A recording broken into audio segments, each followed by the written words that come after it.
Hello everyone, hi I am Gopal. आज का जो वीडियो है that is fifth video of our two pointed topic that is being a second topic in our blind 75 series, जिसमें हमने previously 11th videos in total solve कर रखा है in 11th questions with very detail and intuitive manner. इस two pointed topic से पहले हमने array and hashing topic किया हुआ था। Please if anybody who is on the verge to start practicing the DSA question, then you can follow the video series. ठीक है, अगर आप सीरीज फॉलो कर रहे हो, please let me in the comment section कि हाँ yes we are doing the questions. That would really motivate me. And yes, this is going to our last video on this topic of two pointers. The next topic that we'll be solving upon is sliding window. ठीक है, so before going to this topic whatsoever, we'll be talking in that section only, which is an upgraded kind of implementation of this two pointer only. But the question of today's video is the containers with most water. The question says you are given an integer array height of length n. There are n vertical lines drawn such that two endpoints of the ith line are I, 0 and I comma H height of I. ठीक है, अब ये क्या कह रहा है कि I is the index, obviously जो वैल्यू हाइट ऑफ आई उसमें गिवन होगा that would be the height. मतलब जैसे कि यहाँ पर ये होगा इंडेक्स आपका एक्स एक्सिस में, और ये जो वाई एक्सिस वाली वैल्यू है ये आपको गिवन होगा, लेट्स से 8 जैसे गिवन है ना यहाँ पर ऐसे। ठीक है ना, I hope you are getting it. आपको क्या बोलना है, find two lines that together with X axis from a container such that container contains the most water, return the maximum amount of water that a container can store. है ना, आपको ऐसे सीधी सीधी डंडी ही रखनी है, ऐसे नहीं कि टेढ़ी कर देनी है। ठीक है ना, सीधी, that is what they have mentioned here. और ऐसे दो डंडियां निकालनी है जिसके बीच में ऑब्वियस सी बात है कि मिनिमम के साथ कंसर्न रहता है, फिर विड्थ हाइट यूज करके कितना वाटर स्टोर करा सकते हो, that's the maximum value you have to answer the. है ना, अब let's just think about it ना आपको ऐसे बैरियर काइंड ऑफ दे रखा है, बैरिकेड्स टाइप का, और नीचे वाला आपको विड्थ की तरह ट्रीट करना है, तो आप किसको पिक करोगे? आई वुड से कि भाई I am not sure exactly कि किसको पिक करूंगा, so I will just run two loops, I will just simply run two loops picking up the heights h1 and h2 and the i1 and i2. I'll just simply say कि answer जो भी होगा maximum of already stored answer comma i1 minus i2 multiplied with h1 minus h2, उसका absolute obviously, isn't it? This is what we are expected to do. So will it be kind of accepted? Will the solution be accepted or not? क्योंकि ये for loop will take n time, this will take n time, and the total number of elements there can be of 1e5 order. तो total आपको 1e10 क्या आपका solution accept होगा? Obviously this will give you TLE error. TLE means time limit exceeded error. अब इससे बचने के लिए अपन क्या कर सकते हैं, देखो एरिया निकालने के लिए दो पैरामीटर चाहिए. What is that, what are those? One is width, second is height. है ना, हाइट ऑफ h1 h2 अगर पिक करे तो ऑब्वियसली मिनिमम h1 h2 है ना. ऐसा कोई नहीं हो सकता कि अगर एक डंडी इतनी सी बड़ी है और इतना बड़ा डंडा है तो आप यहाँ पानी स्टोर नहीं करा सकते. जो भी पानी स्टोर होगा इसी बीच स्टोर होगा, है ना. तो अब इसी बात है, इसीलिए h1 और h2 का मिनिमम. अब मैंने कहा कि अगर n दो चीज है, अब देखो h1 यहाँ पर कहीं हो सकता है, h2 यहाँ कहीं हो सकता है, और बीच में कोई एक h3 हो सकता है जो कि थोड़ी ज्यादा वैल्यू कैरी कर सकता है ना. अब मैं शुरू करूंगा, मैं बोलूंगा कि let's start with width being maximum, that is when height 1 h2 h1 h2 क्या होगा, h1 will be the 0th index वाला value, h2 will be the n minus 1th index वाला वैल्यू, क्योंकि विड्थ हमने मैक्सिमम लिया. Width maximum मतलब 0 से लेके n minus 1 is the maximum width that we can achieve. अब उसके बाद हमारा ऑब्वियसली बात है, वी कैन फॉर श्योर से कि हमारा ऐसा ऑप्टिमल आंसर तो होगा नहीं कि भाई ये कोने में एक सेंटीमीटर रखा है तो ये आंसर होगा. बीच में कहीं ऐसे भी हो सकता है. पर ये डंडियां रीच करने के लिए आप आपको बस बड़ा रीच करना ऑब्जेक्टिव नहीं होता. सोचो, अब सोचो एक एक यहाँ पर एक एलिमेंट है, यहाँ एक छोटा एलिमेंट है ना. अब इनिशियली विड्थ को मैक्सिमाइज कर चुके, विड्थ इधर भी घटेगा इधर को भी घटेगा ही घटेगा, but the considerable part that we are focused here is कि भाई तुम जो हाइट पैरामीटर को कैसे एफिशिएंटली यूज कर पा रहे हो. मैं बोलूंगा कि अगर H1 और H2 का मिनिमम यूज होना है, आप समाओ इस H1 या H2 में से H3 तक पहुंच भी गए, बट क्या फायदा होगा अगर H3 और H2 के साथ आप पहुंचे. क्योंकि H2 being the smaller one, कोई फायदा है आपका? हाइट तो जब भी H2 ही यूज होगा. But the best part we can do is to increment the height parameter in our area calculation. आपको छोटा को डिस्कार्ड करके आगे बढ़ना है. देखो, आप H1 पे और H2 पे खड़े थे. H3 को एज ए यूज करने के लिए दो तरीके से आप कर सकते थे, या तो H1 और H3, that is these pair, और H3 और H2, that is this pair. अब इम्प्लीमेंटेशनल वाइज बड़ा कौन सा होगा, फायदा कौन सा होगा, क्योंकि हम मिनिमम जब कंसिडर कर रहे हैं. अब इस वाले को यूज करो भाई, इससे तो बेहतर ही था. मतलब मेरा मेरी बात सोच रहे हो ना कि H1 यहां पर था, H2 यहां पर था, let's say X1 is the width, और H3 यहां है, H2 यहाँ है, सॉरी H2, हाँ H2 ऐसा छोटा सा है, और X2 है. मैं बोलूंगा कि भाई तुम ये जो मूव करके इसे पिक कर रहे हो ना, इसे ना ही करो, बेहतर है. कैसे? क्योंकि इस केस में भी मिनिमम ऑफ H1 और जो H2 पैरामीटर आया था वो H2 ही था, और विड्थ एटलीस्ट X1 था.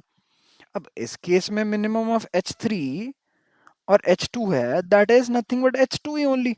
बट अब बुरी बुरी पार्ट क्या हो गया ना, X2 हो गया. ऑब्वियस सी बात है, X1 was greater than X2, है ना. X1 is nothing but this part, H1 is nothing but this part, sorry X2 is nothing but this part. तो भाई तुम ये विड्थ छोटा करके हाइट सेम रखनी है, कोई लॉजिक ही नहीं बनता. अगर तुम विड्थ को छोटा ही करना है, हाइट को हमें बड़ा रखना पड़ेगा. अब हाइट को बड़ा रखने के लिए जो भी छोटा पार्ट है उसे डिस्कार्ड करेंगे, हम लेफ्ट में आएंगे, सो दैट कि जब H1 और H3 आएगा ना, what if there is a high chance कि आप नो डाउट आप X1 की वैल्यू मान लो इनिशियली 10 था, नाउ X2 की value is 5, I totally agree. But what if H2 was earlier 100 and H3 which is 105, और H2 जो इनिशियली था, H1 is this one, H3 is this one, and H3 was something like 1. Initially आपका 1 into 10 हो रहा था. This one is minimum of 1,100, H1 H2 का minimum. But जब X2 5 हो गया, नो डाउट कि यहां से यहां 5 है, बट 5 into 100, 105 का minimum will give you 100 only, multiplied with 5 will give you 500. The area 2 is 500, whereas the area 1 was nothing but 10. तो obvious सी बात है, A1 is far far smaller than A2, so there is a high chance of getting a larger area when we are moving greedily towards a bigger height. We are not sure about bigger height, but by discarding smaller height. Okay, I hope you get my point. So we will again do this left pointer and right pointer stuff. This left is the indexes part, and H1 and H2 will be H left, and the H right will be our height part. And the area that will be already be getting is right minus left multiplied with H2 comma, sorry, minimum of H left H right. ठीक है, ऐसे ही हमें maximum answer मिलेगा. So this is how you can get the optimal and efficient answer. और time complexity की बात हम after code implementation करते हैं. ठीक है, फटाफट से चलो देखते हैं कोड वाले पार्ट. लेट्स से कि आई नोट डाउन कि टोटल कितने नंबर ऑफ ऐसे डंडियां हैं, that is height dot size. Oops, ठीक है. और इसके बाद मैं क्या कर सकता हूँ, मैंने कहा कि देखो, ब्रूट फोर्स अगर अपन को करना है इंप्लीमेंट, कि I just simply can say कि भाई आई को ना आप एन पे ट्रावर्स करा दो, और again for of sorry J loop के लिए आई प्लस 1 से जे लेस देन एन तक जे प्लस प्लस, है ना. थोड़ा कितना गंदा गंदा लिख देता हूँ ना मैं. हाँ, एक आंसर ले लो जिसमें हम मैक्सिमम वैल्यू स्टोर करके रखेंगे. अरे अरे अरे, the current answer is nothing but minimum of height I comma height j multiplied with j minus I, isn't it? Our answer would be nothing but minimum of answer comma current. But obvious बात है कि यार ये तो दो for loop चल रहा है, इसीलिए हमें दिक्कत देता, वरना तो यार कब का हमारा आंसर खत्म हो जाता. 20 मिनट तक हम बैठते नहीं है अभी यहाँ पे, है ना. अब हाइट का मिनिमम हो गया. Why is it giving? Okay. We need maximum answer, isn't it? Maximum of all those areas that we are getting. सो भी सी बात है यार, it's expected to give us time limit exceeded error, और may be ऐसा भी हो सकता है क्या ये हमें लॉन्ग लॉन्ग इशू दे दे। नहीं दिया है ना। तो अपन एफिशिएंट तरीके से अब करने के लिए क्या करेंगे, हम अपना मैक्सिमम वैल्यू को, maximum the part that we are concern here is the width को मैक्सिमाइज कर लेते हैं। मैंने कहा कि विड्थ को तो मैक्सिमाइज कर ही लेते हैं, इसीलिए मैंने कहा विड्थ वाला पैरामीटर जो राइट और लेफ्ट है, that is indexes part, we can set it to 0 and n-1, and while left is lesser than right, I should traverse over all those dandias, ठीक है। अब यहां पर मैंने देखा कि भाई करंट जो वैल्यू है ना, that is nothing but again the same thing, height of left and height of right, है ना, multiplied with right minus left. अब मैंने कर दिया कि भाई जो भी तुम्हारा आंसर आ रहा है उसका मैक्सिमम आंसर में स्टोर कर दिया। मैंने कहा okay, well and good, but what about the next iterations, किसको मैं पिक करूं। मैंने कहा कि देखो यहां पर जो ये वाली चीज है ना, इस ये तब तक इंप्रूवमेंट नहीं हो सकती जब तक छोटा वाला वैल्यू आप कम नहीं करते हो। मैं बोलूंगा कि इफ मैंने सॉर्ट तो करा नहीं है ना, हाइट को तो हमने कहीं पर भी सॉर्ट नहीं किया, तो अभी सी बात है कुछ भी सॉर्ट छोटा हो सकता है। तो मैं चेक करूंगा अगर लेफ्ट वाला छोटा है, no doubt, nothing to worry there, we just simply need to increment left pointer, क्योंकि भाई छोटे वाले को डिस्कार्ड करो हमेशा, एल्स कुछ भी हो जाए, बराबर हो, छोटा हो बड़ा हो, राइट वाले को छोटा कर दो, है ना। अब ये हो गया, अब बस ये आगे इटरेशंस बढ़ती जाएगी, आंसर निकलते जाएंगे ऐसे ही। I think we can achieve it. Let's just see the outputs here. Test cases चल गए, सबमिट मारते हैं, क्या आता है देखते हैं फिर। ये हमारा आंसर सबमिट हो गया। What about the time complexity? We are only traversing single time each indexes of this height parameter. So the time is without any doubt order of n only.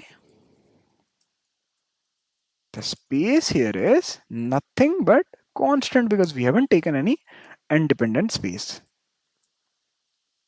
So I hope you understood the logic that we have implemented throughout this brute force part, throughout this two-pointer part.